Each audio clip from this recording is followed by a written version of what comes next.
Hello guys, welcome to TechTricks tutorial. In today's video, I will show you how to set video as lock screen wallpaper on iPhone.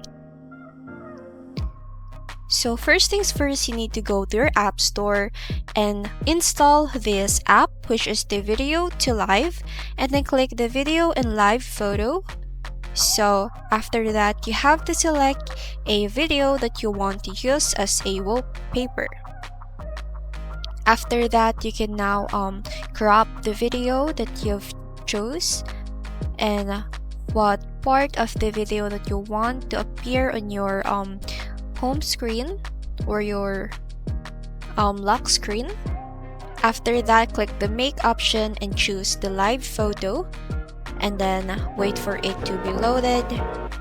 After that, you can now go to your settings and then wallpaper and then choose the live photo option. Now you have to choose the converted live photo that we've did before. And you want to make sure to turn the live photo feature at the bottom part, and then that's it. If you ever find this video helpful, don't forget to like, comment, share, and subscribe.